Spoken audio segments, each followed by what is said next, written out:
Bismillahirrahmanirrahim. Alhamdulillahirrabbilalamin.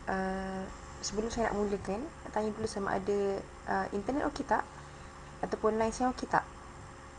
Kalau ada yang tahu, ada yang menonton, boleh komen ni di ruang komen supaya saya boleh cari line yang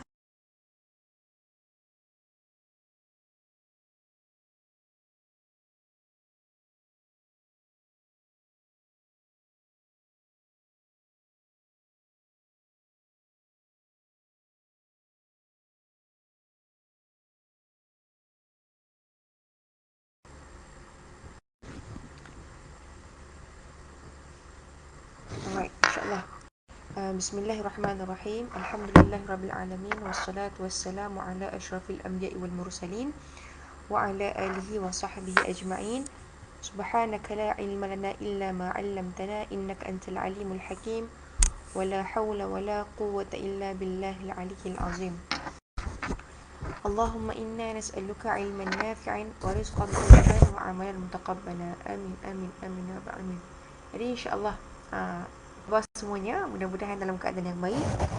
Dan hari ini semoga semua dalam keadaan yang dirahmati, diberkati oleh Allah Subhanahu Wa Taala dan dipermudahkan segala urusan lah. Kerana pada pagi ini kita mulakan pagi dengan berjemaah, solat berjemaah di surau, di masjid maupun di rumah, insya-Allah. Dan alhamdulillah, pagi ini saya nak mulakan dengan sebuah hadis. Kalau kita lihat, biasa kita dengar hadis yang berbunyi, man salaka tariqan yaltamisu fihi ilman sahalallahu lahu bihi tariqan ilal jannah. Orang siapa yang berusaha untuk menuntut ilmu, maka Allah akan mudahkan urusannya untuk menuju syurga Allah Subhanahu Wa Taala.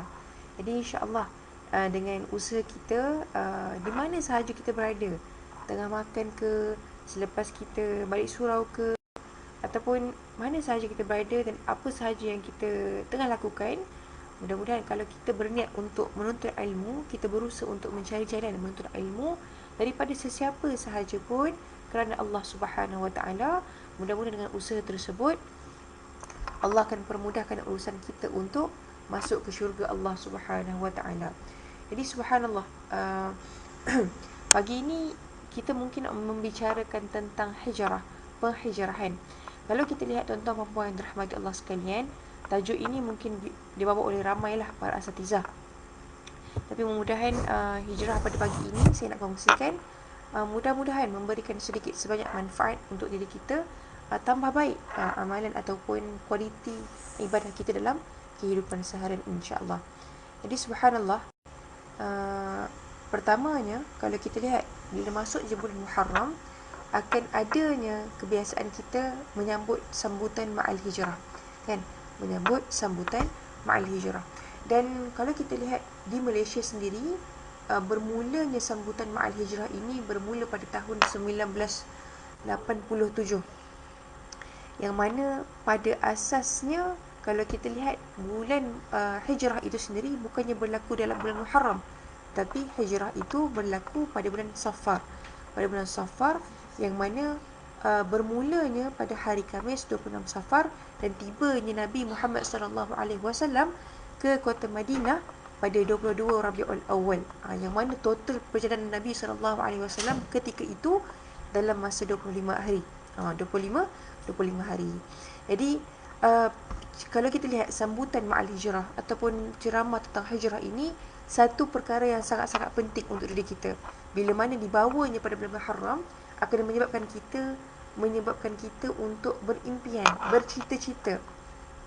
bercita-cita, berimpian untuk apa? Untuk menambah baik kehidupan dalam diri kita, untuk melakukan penghijrahan, untuk melakukan pengorbanan yang besar untuk menambah baik kehidupan diri kita, insya-Allah. Jadi subhanallah, apa yang berlaku bila mana kita sebut tentang hijrah ataupun bulan Muharram ini sendiri, ketika mana bermulanya, kenapa termasuknya adanya, orang kata apa, pada tahun 1444 Hijri. Kenapa ada perkataan tersebut? Kenapa ada Hijri? Kadang kalau kita lihat pada zaman Sayyidina Umar Al-Khattab, ketika mana Sayyidina Umar Al-Khattab mengumpulkan cendekiawan, mereka mengumpulkan tokoh-tokoh yang memahami atau mempelajari tentang kalender Kan, bagaimana untuk membuat kalender. Kerana kalau kita lihat pada zaman tersebut, Sayyidina Umar pelik kan, telah mendapat surat, tetapi surat tak tahu bila, tak tahu tahun bila. Jadi Sayyidina Umar kata, kumpulkan cendekiawan untuk kita buat apa? Untuk kita buat tahun untuk umat Islam, tahun untuk khusus untuk umat Islam. Kerana ketika itu ada yang menggunakan kalender Rom, kalender Masihi dan sebagainya. Tetapi Umar Al-Khattab kata, lebih baik kita sebagai seorang umat Islam adanya kalender tersendiri. Okey. Jadi apa yang berlaku? Dah kumpul pandangan sebanyak 200 lebih, tapi akhirnya Umar Al-Khattab memilih 4 sahaja. Bagaimana nak memilih 4 sahaja tu? Kan, apa daripada apa? Daripada bila nak pilih tahun-tahun tersebut adalah daripada Maulid Nabi. Yang kedua,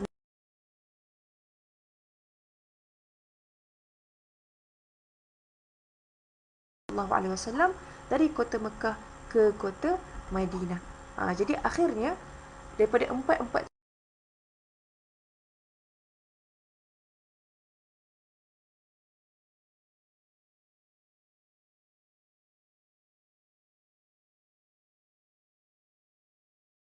sebab yang kedua, Umar menolak kewafatan Nabi sallallahu alaihi wasallam kerana mungkin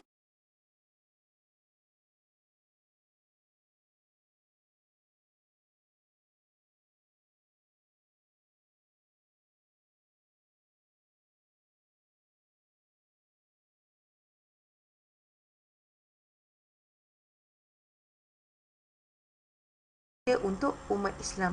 That's why pada hari kalau kita lihat penghijrahan ataupun sambutan Ma'al Hijrah akan bermulanya 1444 Hijri. Ada Hijri. Di Mesir kat belakang tu ada perkataan Hijri. Okay. Baik, insya-Allah.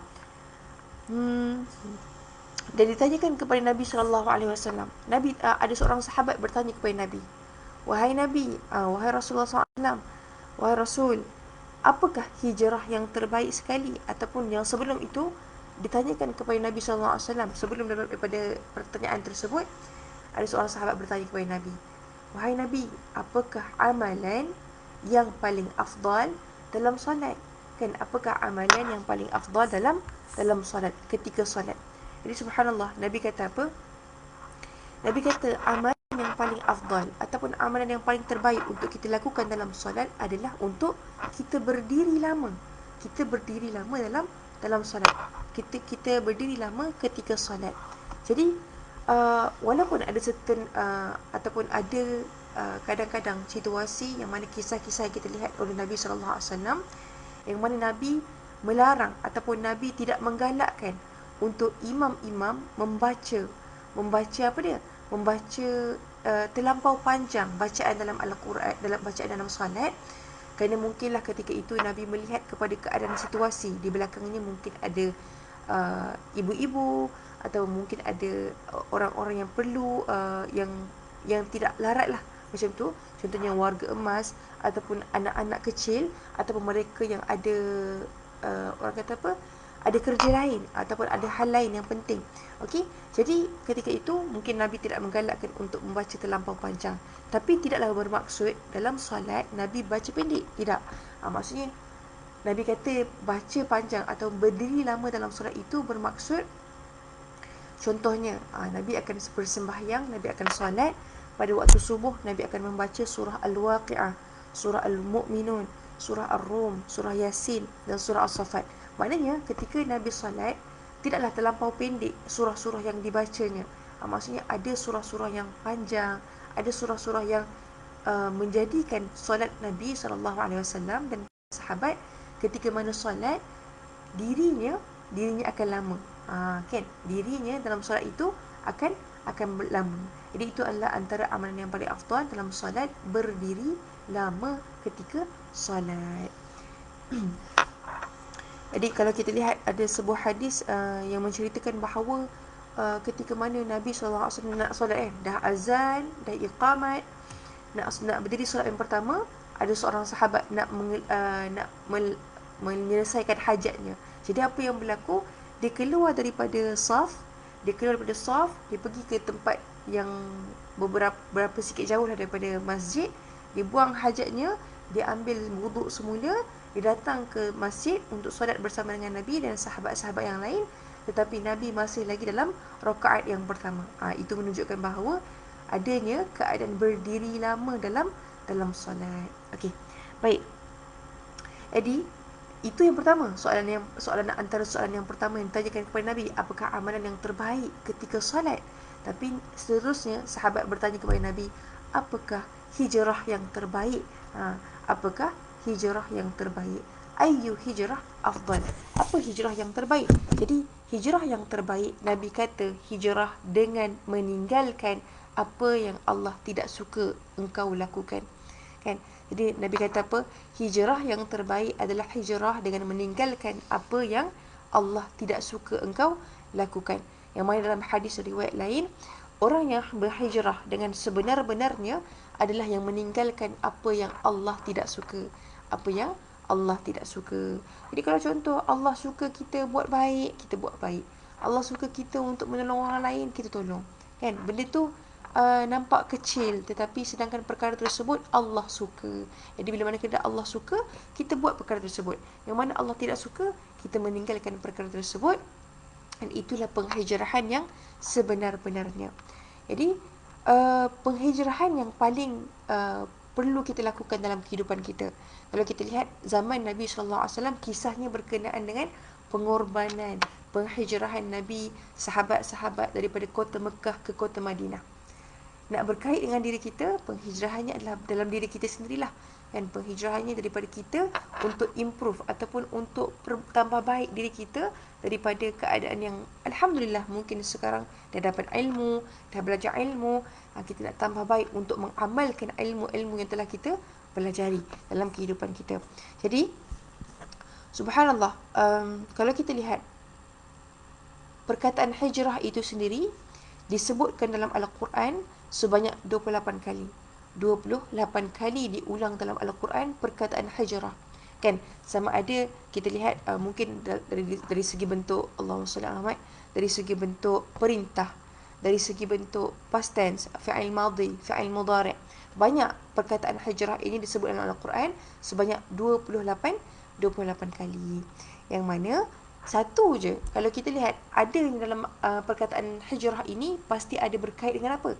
Pasti ada berkait dengan perkataan redha, perkataan radu, redha. Yakni kalau hijrah akan adanya redha Allah. Kalau berhijrah akan adanya keredaan daripada Allah Subhanahu Wa Taala. Dan itulah yang kita inginkan bila mana berhijrah, atas harta ke, hijrah kita korbankan jiwa ke, pastinya akan ada redha daripada Allah Subhanahu Wa Taala. Baik. Satu ayat dalam Al-Quran, Allah kata, wa minanna, bismillahirrahmanirrahim, wa minan nasi man yashri nafsahu ibtigha'a mardatillah wallahu raufum bil ibad. Allah kata, maksudnya, dan di antara manusia ada orang yang mengorbankan dirinya untuk mencari keredaan Allah, dan Allah Maha Penyantun kepada hamba-hambanya.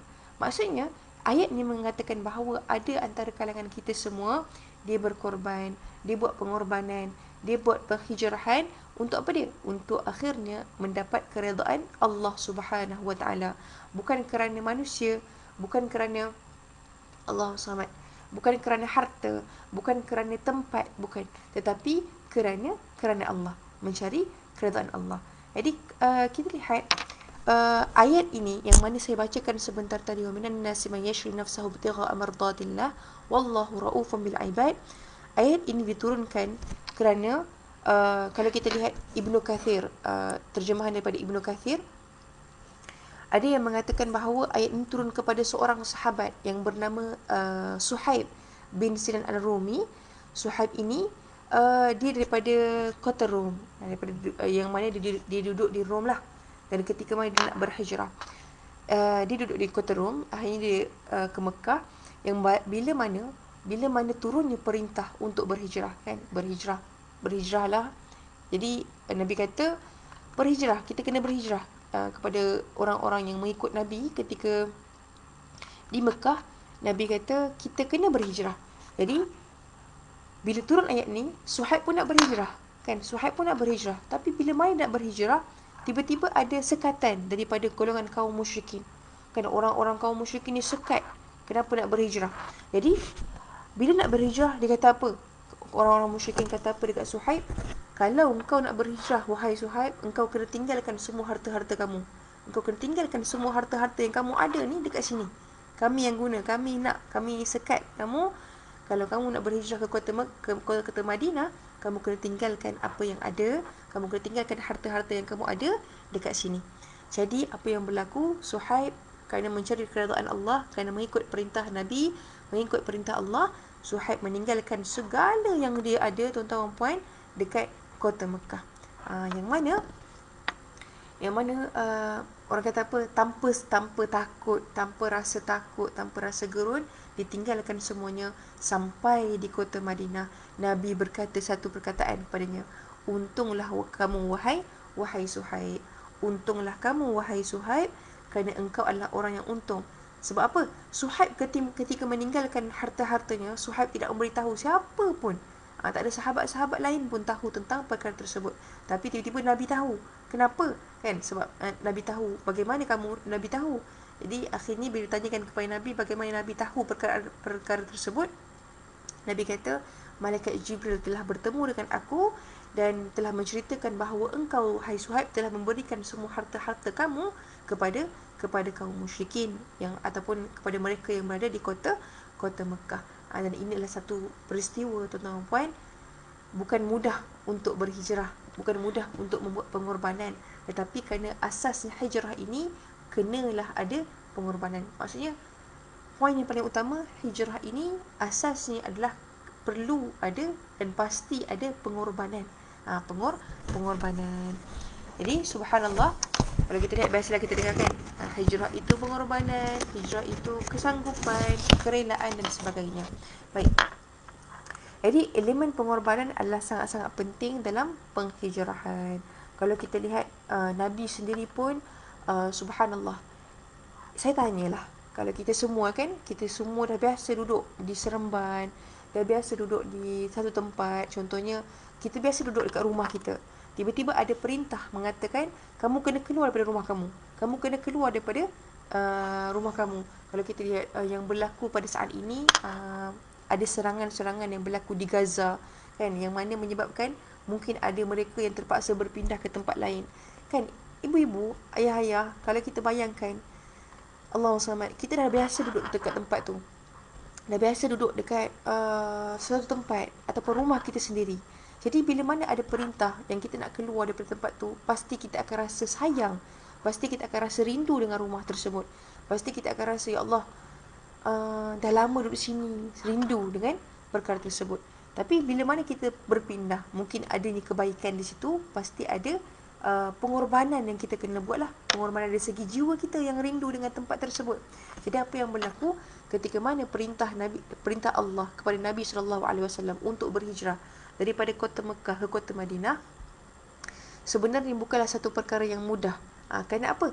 Kerana di situ adanya pengorbanan Nabi dari segi jiwa Nabi SAW untuk melepaskan rindu, untuk melepaskan tempat kota yang dilahir, kan, ataupun daripada kecil Nabi di situ, yang mana perintah Allah untuk berpindah ke kota Madinah menyebabkan Nabi rindu sangat-sangat dengan kota Mekah.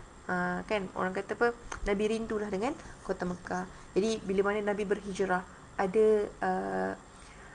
tempat-tempat yang Nabi berhenti untuk melihat kota Kaabah, melihat kota Mekah, melihat Kaabah. Dan akhirnya Nabi kata, wahai kota Mekah, kalaulah tidak disebabkan perintah Allah ini, aku tak akan meninggalkan kamu. Kan, wahai kota Mekah yang aku cintai. Kan, Nabi sangat-sangat cinta dengan kota Mekah. Nabi sangat-sangat cinta dengan Kaabah, dengan kota Mekah. Jadi kalau kita lihat, kan, mungkin ibu-ibu, ayah-ayah ada pengalaman ke Mekah dan sebagainya, kita nak balik tu pun ada rasa rindu, kan. Masya Allah. Lagi-lagi lah Nabi Muhammad SAW yang mana daripada kecil, zaman kecilnya di kota Mekah, lagilah perasaan rindu itu, jiwanya itu sangat-sangat rapat dengan kota Mekah. Jadi subhanallah, satu hari ketika mana Nabi berhenti juga di antara sempadan daripada kota Mekah ke kota Madinah, kota Mekah dan Yathrib, Jibril datang. Kenapa kamu termenung wahai Nabi? Nabi kata,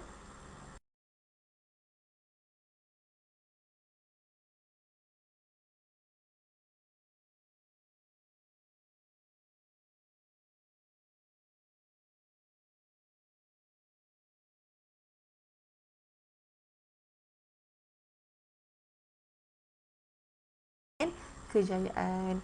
Jadi itulah dia pengorbanan Nabi SAW. Tadi pengorbanan Suhaib Ar-Rumi. Yang kedua pengorbanan Nabi SAW. Dan akhirnya kita banyak dengar penghijrahan Nabi SAW ada banyak cabaran. Strateginya dia tak terus direct, tak guna laluan biasa, tapi guna laluan yang luar biasa ataupun guna laluan yang lain untuk ke Yathrib. Dan kita lihat juga banyak ramai sahabat-sahabat yang juga membantu Nabi SAW untuk berhijrah. Baik, Allahumma salli ala Muhammad.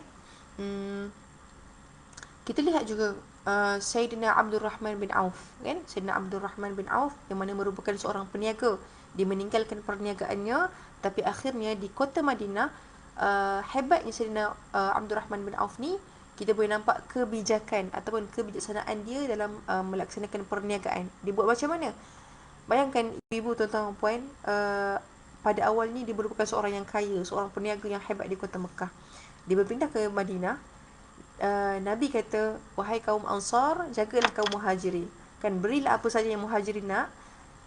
Akhirnya ada seorang sahabat ini yang bernama Sa'ad. Dia nak bagi dekat Abdul Rahman bin Auf banyaklah perkara, kan, nak bagi rumah, nak bagi tempat tinggal, nak bagi makanan, nak bagi apa saja, kan, termasuklah Allah SWT, isteri dan sebagainya. Tapi Abdul Rahman bin Auf tak nak. Abdul Rahman kata apa? Sayyidina Abdul Rahman kata, saya nak pinjam duit je, kan. Sa'ad kata, tak payah pinjam, saya bagi. Tapi Abdul Rahman kata, tak, saya nak pinjam sahaja duit. Jadi apa yang berlaku? Dia pinjam, akhirnya dia ke pasar. Sayyidina Abdul Rahman ke pasar, dia beli satu unta. Dia beli unta ni, dan dia pergi pasar yang lain, dan dia jual unta tu dengan harga yang sama, kan. Dia beli unta ni, dia pergi pasar lain, dia jual dengan harga yang sama. Dapat duit lagi sekali, dia beli unta, dia jual dekat pasar yang lain dengan harga yang sama. Okay, kita pelik mana keuntungan yang dia dapat dari situ.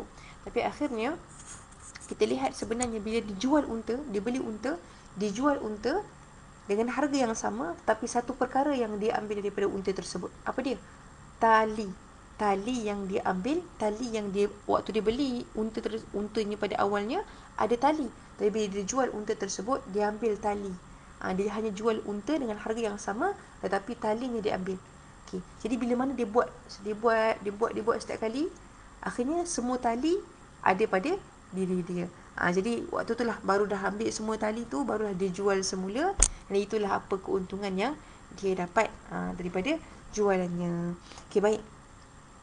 Sebenarnya nak gambarkan apa? Nak gambarkan adanya pengorbanan yang besar dalam melakukan penghijrahan, kisah-kisah penghijrahan Nabi SAW, sahabat-sahabat daripada kota Mekah ke kota Madinah. Jadi kalau kita lihat pengorbanan semua ini, satu je sahabat-sahabat nak, apa dia? Untuk mencari redha Allah Subhanahu wa taala. Jadi tuan-tuan dan puan yang dirahmati Allah sekalian, bagaimana pula soalannya, bagaimana pula dengan keadaan diri kita pada saat ini? Kita tak boleh nak melakukan penghijrahan seperti Nabi, kan, hijrah daripada kota Mekah ke kota Madinah, tidak. Tetapi pada saat ini apa yang boleh kita lakukan adalah dalam konteks diri kita, bagaimana kita untuk mencari redha Allah Subhanahu wa taala. Bagaimana kita melakukan penghijrahan, pengorbanan untuk apa dia? Untuk mencari redha Allah Subhanahu wa taala. Kerana kalau kita lihat ayat yang surah yang saya bacakan sebentar tadi, wa man yashri nafsahu bitigha mardatillah wallahu raufun bil ibad, dia berhijrah, dia berkorban untuk dirinya, melakukan penghijrahan adalah untuk mencari redha Allah. Dia nak cari redha Allah Subhanahu wa taala. Jadi dalam konteks kita nak melakukan pengorbanan, nak melakukan penghijrahan adalah untuk kita mencari redha Allah Subhanahu wa taala. Bagaimana? Jadi kalau kita lihat dalam kamus-kamus Arab pun, redha itu bermaksud kesukaan, kerelaan, kesenangan.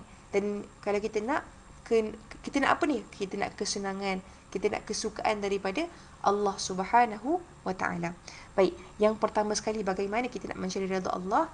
Yang pertama, Allah kata dalam surah Al-Bayyinah ayat 7 hingga 8, innal ladzina amanu wa 'amilus solihat ulaika hum khairul bariyah jazaohum 'inda rabbihim jannatu 'adnin tajri min tahtiha al-anhar khalidina fiha abada radhiyallahu 'anhum wa radu 'an dzalika liman khashiya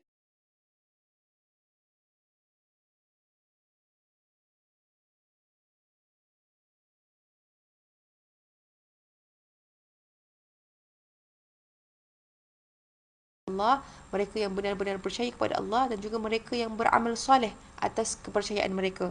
Dan mereka yakin adanya hari kiamat, adanya hari pembalasan. Mereka yakin dengan perkara tersebut, dan akhirnya mereka beramal. Kenapa? Kerana di situ mereka nak mencari redha Allah Subhanahu Wa Taala. Dan apa yang dikatakan dalam ayat 8, sesungguhnya orang-orang yang beriman dan mengerjakan amal soleh, mereka itu adalah sebaik-baik makhluk, dan balasan mereka di sisi Tuhan mereka ialah syurga adn yang mengalir di bawahnya sungai-sungai. Mereka kekal dalam syurga tersebut selama-lamanya, dan Allah redha terhadap mereka, dan mereka pun redha kepada Allah. Yang demikian itu adalah balasan bagi orang yang takut kepada Tuhannya. Jadi Allah redha dengan mereka yang beriman dan beramal soleh. Mereka yang mana yang mereka pun redha kepada Allah Subhanahu Wa Taala. Yakni apa dia? Sepanjang mereka dalam kehidupan ni, mereka buat amal soleh, walaupun ada ujian-ujian yang mendatang pun, mereka masih redha dengan ketetapan yang ditetapkan oleh Allah Subhanahu Wa Taala. Baik, itu yang pertama. Yang kedua, apa dia? Yang kedua,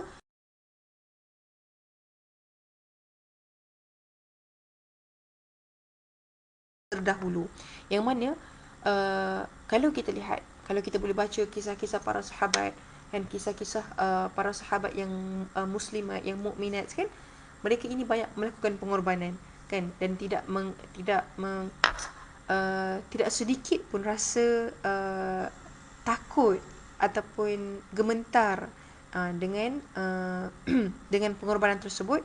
Kenapa? Kerana mereka yakin.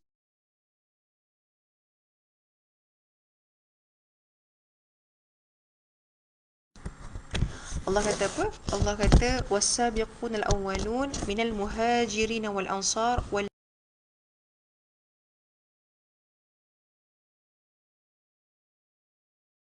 Jadi apa? Maksudnya orang-orang yang terdahulu. Kita nak cari redha Allah, ikut orang-orang yang terdahulu, yang sahabat, kisah ni kan? Orang-orang yang terdahulu, lagi yang pertama-tama masuk Islam daripada golongan muhajirin dan ansar, dan orang-orang yang mengikuti mereka. Muhajirin, ansar, dan orang-orang, kita nak jadi orang-orang yang mengikuti mereka ni dengan baik. Allah redha kepada mereka, dan mereka pun redha kepada Allah. Dan Allah menyediakanlah bagi mereka syurga-syurga yang mengalir di bawahnya sungai-sungai, dan mereka kekal di dalamnya selama-lamanya, dan itulah kemenangan yang besar. Kalau kita lihat dekat sini tuan-tuan dan puan, al-muhajirin, al-ansar, dan at-taba'uhum, siapa yang mengikuti mereka, ittaba'uhum bi ihsan, kan, siapa yang mengikuti mereka. Jadikan diri kita sebagai orang yang mengikuti sahabat-sahabat, orang yang mengikuti orang-orang yang terdahulu. Okey, mudah-mudahan dengan perkara tersebut Allah redha kepada kita, Allah redha dengan pengorbanan yang kita lakukan. Baik. Yang ketiga, antara bagaimana kita nak mencari redha Allah, kan, apa yang boleh kita lakukan dalam kehidupan kita adalah dengan memuji Allah. Puji Allah macam mana? Satu amalan yang banyak juga dilakukan oleh subhanallah para ulama, kan, orang-orang yang sangat-sangat menjaga amalan tersebut, apa dia? Suka memuji Allah ketika mana sedang makan, suka memuji Allah ketika mana sedang minum, kan. Kalau kita lihat makan adalah kalangan-kalangan ada yang melakukan amalan ketika mana makan tu bismillah, habis habis makan yang tu alhamdulillah, mula makan bismillah, habis makan alhamdulillah. Tapi dalam satu riwayat daripada Anas bin Malik disebutkan bahawa Allah redha pada hamba-Nya yang mengucap alhamdulillah selepas makan dan juga minum. Jadi maksudnya lepas makan, lepas kita minum, datangkan keredaan Allah Subhanahu Wa Taala, kan, satu amalan yang boleh memanggil Allah untuk memberkati kita, untuk meredai diri kita. Kenapa? Kerana Allahumma salli, satu amalan juga, kan, daripada sebuah hadis daripada Ayyub Al-Ansari radhiyallahu anhu, dia berkata Nabi SAW jika makan ataupun minum akan berdoa, kan, ketika Nabi makan ni ataupun minum, Nabi akan berdoa, segala puji bagi Allah yang telah memberi makanan dan juga minuman, membolehkan dan menjadikannya sebagai jalan keluar. Hadis riwayat Abu Daud.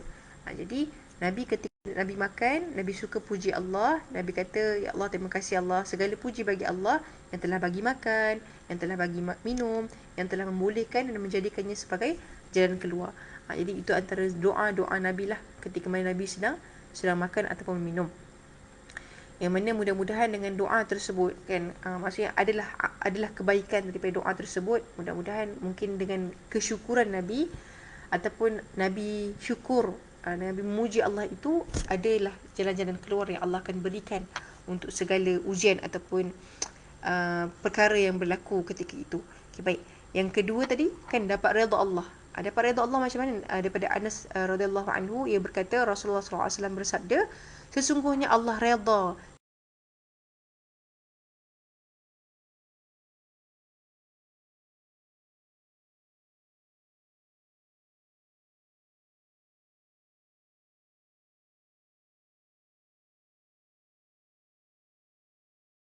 atas makanannya, atau minum minuman kemudian puji Allah atas minumannya. Jadi kita makan, alhamdulillah, kasih Allah. Kan orang lain dekat negara-negara lain, negara Islam yang lain yang sedang di dalam keadaan susah, tuan-tuan dan puan, mereka sukar untuk mendapatkan makanan yang seperti kita. Kita, masya-Allah, Malaysia sangat-sangat penuh dengan pelbagai makanan. Kan, nak makan Arab semua ada kat sini, nak makan apa saja semua ada kat sini, masya-Allah. Jadi kita, bila kita makan tu, bila kita sebut alhamdulillah, masya-Allah, itu adalah satu perkara yang sangat maksudnya kita perlu syukurilah atas nikmat tersebut. Jadi subhanallah, yang seterusnya, bagaimana cara untuk kita mencari redha Allah adalah dalam sebuah hadis yang mana Allah menceritakan, dalam sebuah hadis ini disebutkan ada 3 perkara yang tidak disukai Allah dan ada 3 perkara yang Allah suka, kan. Jadi ini yang boleh kita amalkan. Yang pertama apa dia? Nabi kata apa? Nabi bersabda yang bermaksud sesungguhnya Allah menyukai 3 perkara dan membenci 3 perkara. Yang pertama, Allah menyukai kalian yang beribadah kepadanya dan tidak menyekutukannya dengan sesuatu apapun. Maknanya yang pertama sekali, tidak syirik. Yang kedua, kalian yang berpegang teguh dengan agamanya, maksudnya berpegang teguh dengan tali Allah, berpegang teguh dengan agama dinul Islam. Yang ketiga, tidak berpecah belah. Dan Allah membenci kalian daripada mengatakan sesuatu yang tidak jelas sumbernya, banyak bertanya dan menyia-nyiakan harta. Jadi yang seterusnya, bagaimana kita nak mencari redha Allah, kesukaan Allah, kesenangan Allah, tidak syirik, saling menasihati dan tidak bergaduh antara satu sama lain, daripada hadis Abu Hurairah. Yang seterusnya, tidak menyampaikan perkara yang tidak benar. Maksudnya bila sampai satu perkara, satu berita untuk diri kita, jangan orang kata mudah untuk menyebarkannya tanpa usul periksa dahulu. Maksudnya kita perlu tabayun terlebih dahulu sebelum kita berkongsi tentang perkara tersebut. Yang seterusnya, tidak banyak bertanya, perkara yang menyebabkan kita jadi malas untuk beribadah. Dan yang terakhir adalah tidak menyia-nyiakan harta, tidak membazir duit lah. Apa yang kita ada tidak dibazirkan begitu sahaja. Yang seterusnya, macam nak cari redha Allah adalah kita kena cari redha ibu dan ayah. Dan akhir sekali adalah berkaitan dengan tajuk kita, melakukan pengorbanan untuk mencari redha Allah Subhanahu Wa Taala. Jadi mudah-mudahan lakukan pengorbanan ini, pasti kita sendiri